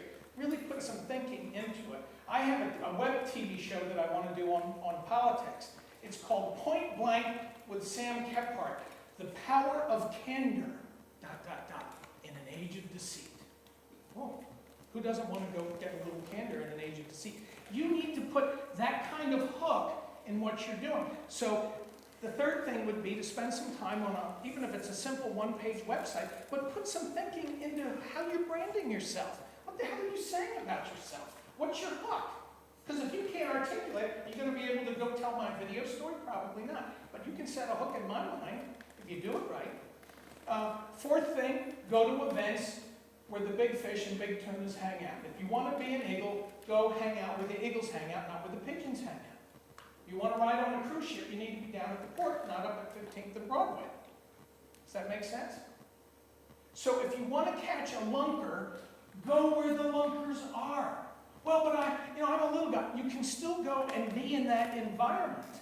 We invited a bunch of people to come to the World Trade Center events. We've had a couple people show up. There are some significant people come to and it's not necessarily about the World Trade Center. Find something you like. The San Diego Opera. I don't care. Junior Achievement. The Scripps Auxiliary for their hospital. Find something that you can be passionate about, and you will find yourself rubbing shoulders with decision makers. But dress nicely. Be a little different when you go. Be prepared to give good eye contact. Be authentic, and have your elevator pitch. And then lastly, who here writes really nice proposals? I loathe getting crappy proposals from people. There's no reason a small business person can't have nice paper with templated Microsoft letterhead, spend a little money on a logo, and it prints out. And I always buy 28 or 30 pound paper. So instead of buying stuff that's $3 or $4 a ream, I'll spend 11 or 12 or $14 a ream. But I use it for my present. And people, oh, this is nice. There's a tactile feel to it. You're making a statement from a stupid piece of paper, and spend some time having a professional format you a nice detailed proposal. I always have a top sheet, and then I give all the detail and a timeline behind, roughly. And of course, we know timelines are really very rarely honored, but I give them a timeline because it gives them what? A sense of control. So there's cheap tricks you can employ to make yourself look much bigger than you are. And those are the 5 things. Make yourself, it's kind of like the peacock, you preen, but don't do something you're not prepared to deliver on. But you can puff yourself up. There's ethical puffing and there's unethical puffing. I'm talking about ethical puffing. Does that make sense? Your turn. Okay.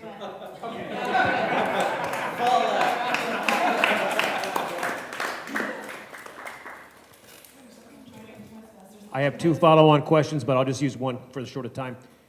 In this industry, we get a lot of, just email me that proposal. What do you say about email and or hard copy?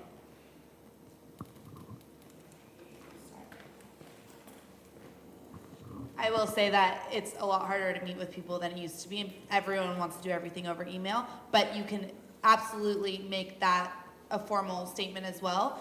I think that if you have a very professional demeanor in your email and your proposal is still in a PDF form, like he was saying, nice letterhead, very well, put together and formatted, that speaks volumes. When people open it up and it's nice to look at, that's great. Another big thing, especially in my company, is the follow-up and the persistence and making sure that you are so on top of your game. And when you say you're going to follow up, do it. Set deadlines to things so that, people, when they're behind a computer screen, they have no,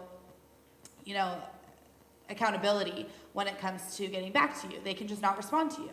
When you have a meeting set, they're not going to cancel the meeting. So your follow-up is very important, making sure that you are able to, call them if you need to and set up a meeting time ahead of time so that if you email them a proposal, you say, hey, when do you have availability next week to cover this? Maybe Tuesday? Great, what time are you available? So that before you even send over the proposal, they have a meeting set with you that they're going to look like a jerk if they cancel it.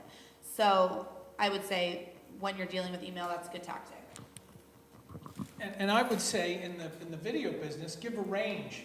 If I think someone's being a little slimy and just doing a price check, I'll put a list of bullet items down, included, included, included. I don't put any breakdown of what the actual line item costs are. And I'll say at the bottom, for this type of production, depending on, I put some weasel wording in that's professional, and I'll say it's going to be between $700 and $1,200 per finished minute.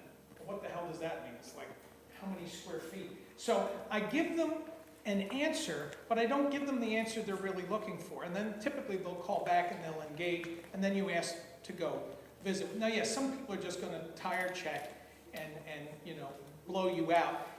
That's tougher to deal with, but I think there's some ways of setting up. The other thing that I think everybody in here should do, and if you can't do it, and it's hard to write about yourself, go to this studio or someplace and pay someone, a friend or somebody in the industry, to take a series of professional headshots, men and women. Have a nice headshot, and a standing shot, and an action shot of you behind the camera. And then have a professional person, typically $150 to $250, write your biography. Even if you don't have much experience, you can take your internships. There's a way to sort of stretch it out and fluff it up a little bit, but make it look professional. With a new client, I always include a sheet that has my headshot and my biography. And then, oh shit, the guy's done a lot of stuff. Like that. And again, it's a way to puff yourself up and make yourself look professional. Now, is that going to work with everybody? No, of course not. But it can set you apart from if they're just screening proposals from people when you send them your biography and it's nicely written and doesn't have typos and widowed words. And in other words, do it nicely. Have someone do it, write it professionally, and desktop publish it nicely. That doesn't cost a lot of money. All right, we're running low on time. I want to do the hot seat. Okay. Can we do it quickly? Depends on the person.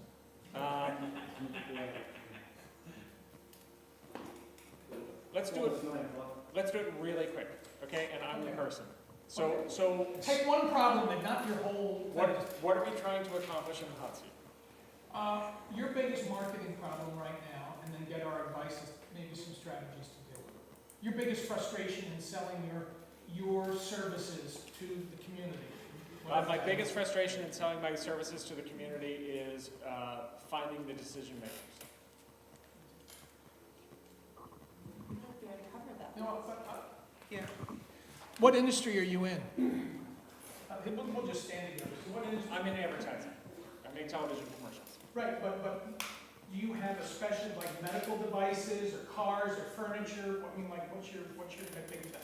My big thing is commercials that are funny. Okay. And who are your favorite clients to work with? Obviously, people that can pay the bill, but beyond that, if you had to pick, what industry do you like? I don't have a particular industry. Okay, so you just want to meet well-to-do business people that can afford funny commercials. I want to meet business people who can see the benefits of funny commercials. Great.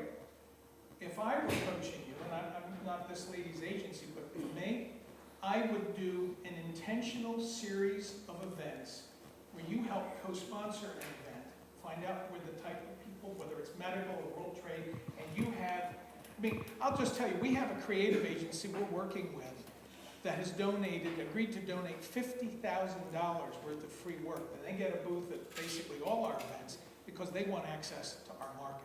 Now that's a soft cost because obviously it's a labor cost and they work us in between their other paid gigs. But the point is, you need to be where the big lumpers are. So you need to figure out where do the people who do advertising that buy commercials, I mean even the well-to-do auto dealers and the well-to-do furniture people here in town, hang out at certain places. There is a way to, particularly now with the web, to stalk those people. You type in their name and see what things they're associated with, and then you go get yourself associated with that organization, volunteer some time, and agree, hey, I'll co-sponsor that next thing. So you throw a few $100 in the pot, you get your tabletop display, and you have your funny commercials running there, and you go and schmooze, and you bring people over to your table, or if you're not comfortable doing that, then you find a Sam or somebody that's friendly to your cause in the organization. And I'm really good at this, and if anyone has seen me at a thing, I literally bring people over, you need to meet this gentleman right now, turn it on. And I literally just shoulder pinch him and drag them the hell across the event. Tom, is that not true, Tom? Yeah. Okay. So you need to get some apostles. I think you are so used to being independent, and you're damn good at what you do. You are so used to being independent that sometimes it's hard to let people support you. If I was your buddy here or your shrink, I'm suspecting that's the real issue. Not getting to Mr. Big, but by, oh, I'm going to have to let go a little bit here and let people support me. And that's a scary thing. I want you to just think about that. Mm-hmm. Are you willing to let more people support you in your network? I hope so. Because I will think about it more. I would focus on and it. I'm happy to visit with you often. And by the way, anybody here, if you want to visit with me about your stuff, I'm happy to do some free consulting with anybody offline. But I really think that's the way. I think you should be sponsoring events and having your displays, because it's a physical thing. You need to be able to visit with somebody and show them and talk to them about it. That will make you stand out. I've been to a lot of events. I haven't seen any video people there running their stuff. I haven't. So it's not like it's a crowded space. So why aren't you doing event marketing? Is that a bit? No, that is the majority of what we do in terms of marketing for our clients. It's setting them up for events where the people will be that they want to get in front of. If you are not able to put your finger on the exact person that you want to get in touch with, and you figure out every way possible to get in touch with them, but you know the genre of people, that's the perfect opportunity to do so. And then you bring your marketing into that of how are you positioning yourself and what are you bringing literally to the table at these events. All of that has to be, figured out beforehand, but that's the perfect platform to be, rather than Facebook, rather than, Twitter. That type of stuff is not going to get you in front of the people that you want to be in front of. And we got to wrap it up. okay. Can they list like 2 or 3 or 4 events that you would? Yes, I can mention a couple. That there's, for those of you that do medically or pharma-based stuff. Just specifically for him. Oh, well, The people who are spending money on commercials are advertising agencies. Right? Well, That's the people that I want to get. and my recollection is there are a couple different advertising groups here in town where the advertising people get together. They certainly have some, Ad Club. Yeah. and some others. Also, there are like Hotel Sales and Marketing Association. Those are all the major hotels in town, all hang out, and they give really nice events. The food's usually really good at those, probably the best of any of the events.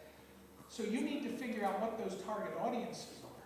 I mean, you have to tell me, who do you like hanging out with? I like picking my It would clients. be advertising agencies. Okay, well then you need to figure out what events they say. I've only been back here 3 months, so I don't know what all things those guys and gals hang out at, but I do know they hang together. And there's places where they go. And one of the things you can do is go find somebody who's in an agency that's friendly with you and say, okay, knock the crap off. Where do you guys hang out? If I wanted to go meet some trout, you don't want an endorsement, where would I go to bump into these people if I was going to bump into them? Right. And they tend to go to certain bars and restaurants too. Get friendly with the people that own the restaurant. Cool. Anyhow. Awesome. Thank you, Sam. Thank you, Jessica.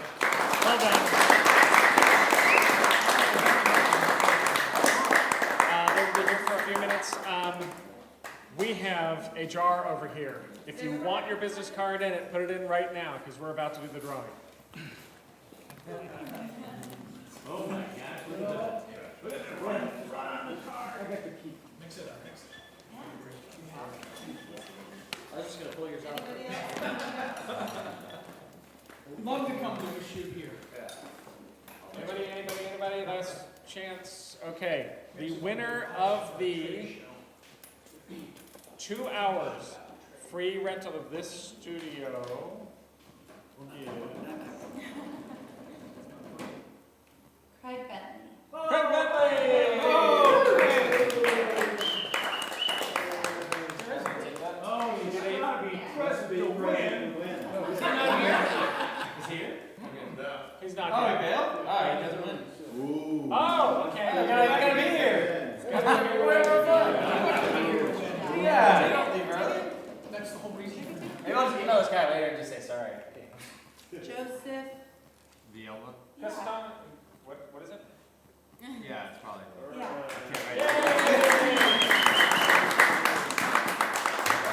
Well done, sir. Congratulations. So, email me that at that address. Okay, so folks, thank you very much for coming. Feel free to ask questions. I want your videos 3 minutes long. If you're a member, 3 minutes long, send them to the president at SDMediaPros.org. Thank you.